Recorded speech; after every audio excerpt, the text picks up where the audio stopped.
Hello everyone, thank you to the press and everyone else who is able to make it out here today. My name is Sol, I'm a member of the Denver Anti-War Action, or DAWA for short, and I'm here today to discuss with y'all why we will be joining the march on the RNC to take the fight to the Republicans in a couple of weeks. As an anti-war organization, DAWA is first and foremost dedicated to opposing U.S. imperialism and foreign aggression through direct action. The biggest threat from this foreign aggression is currently the genocide that Israel is waging in Palestine. Hence why we have primarily dedicated our time to fighting for a free Palestine and targeted our campaign to oppose the U.S. weapons manufacturer Lockheed Martin that supplies Israel with the weapons necessary to carry out this genocide. So you might be wondering why we are marching on the RNC since this genocide is being carried out and encouraged by a Democratic president. Well, first off, we'll also be marching on the DNC in August. There will be no rest for any war criminals in this country. Though, more importantly, the crimes of the Democrats do not absolve the Republican Party of their own crimes. In fact, there are many signs the Republicans want to escalate the genocide even further. Their agenda cannot go unopposed. Trump, the face of the Republican Party and the assumed presidential candidate for the Republicans, just clearly stated his position on the genocide in the first presidential debate. He stated that he desires to allow Israel to finish the job and does not wish to even see a ceasefire deal. This, especially in the context of what other Republicans are saying, which I'll get to in minutes, is extremely alarming. He wants to complete the genocide. He wants every Palestinian in Gaza to be either murdered or ethnically displaced. Other Republicans are on board with this plan as well. Multiple Republicans have suggested dropping nuclear weapons on Gaza. They have even voiced desires to level the place and eviscerate Palestine and turn it into a parking lot. Not only do they put forth these rabidly genocidal policy positions, but they wish to escalate crackdowns on any dissent against Israel's endless list of crimes. Senator Tom Cotton infamously suggested that people should run over pro-Palestine protesters who exercise their rights of free speech and assembly in the streets. Not only this, even worse, many Republicans, including Trump, have stated that they will be deporting pro-Palestinian protesters to Gaza. They wish to make the act of opposing the U.S.-sponsored genocide carried out by Israel punishable by death. If their vision is enacted, those who oppose the IOF will be sent to Gaza, where they'll be martyred by the IOF. Many people may write us off as alarmists. They say that the enforcement of these policies will be impossible. However, as we have seen with the other horrific policies put forth by the Republicans, such as attacks on abortion and LGBTQ rights, these ghouls stand resolutely behind their horrific rhetoric. Not only that, but they carry out the enforcement of these policies with surgical precision, already leading to numerous deaths of people who need abortions and of LGBTQ people. We must be even more resolute than they are. We must remain steadfast in our fight against their dystopian agenda. We must fight back while we still have something left to fight for.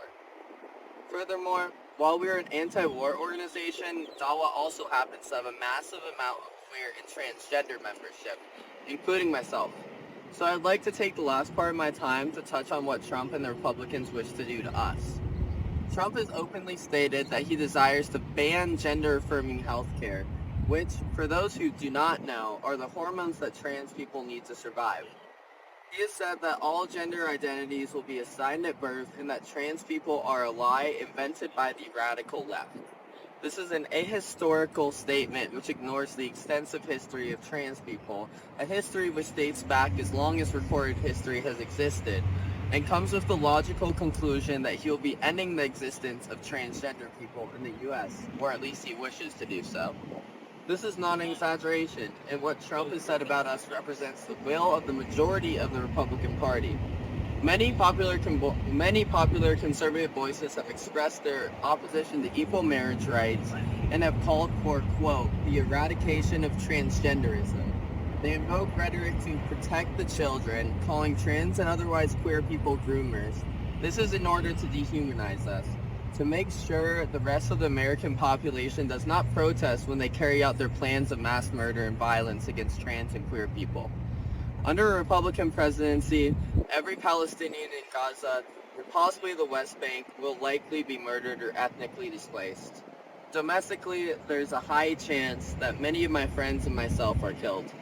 Whether we are deported to Gaza and murdered by the IOF, killed by white supremacist street gangs like the Proud Boys who have escalated their racist and queerphobic attacks in recent years, or killed directly by the government. The future of this country and worldwide, if this Republican agenda is imposed upon us, will be bleak.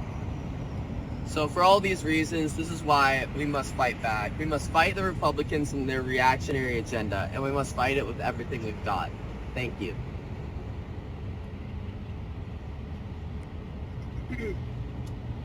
My name is Khaled, and I'm with Denver Students for a Democratic Society. A coalition of different organizations have come together to protest the Republican Party by marching on the Republican National Convention. The coalition has the following points of unity: fight the racist and reactionary agenda of the Republican Party, defend women's LGBTQ and reproductive rights, defend and expand immigrant rights, peace, justice, equality for all, and to stand with Palestine. Denver SDS has been fighting for Palestine and ties to Israel to be cut on our campus. While the Republicans continue to support the occupation well into their genocide, there is no floor the occupation can sink to before they lose the Republican support. We've organized a day of action against the Republican Greg Abbott for mobilizing troops to the border. We have mobilized people in support of reproductive rights at the local level.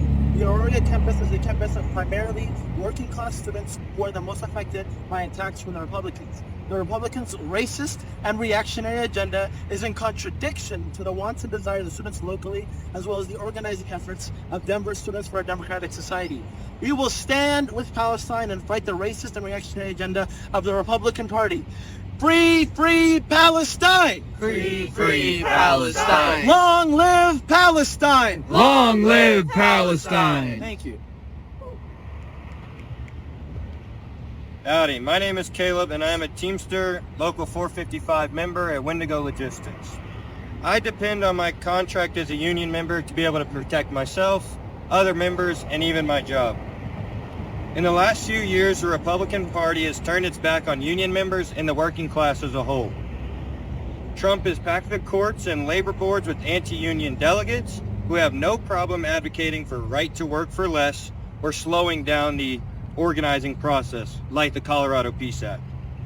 Trump wrecked the working class during the pandemic with the lack of hazard pay, non-strict COVID protocol, and proper quarantine time. Many members, when they were exposed, had to come into work because they weren't given the proper time off. Member after member, family after member, family member after family member struck with the global virus.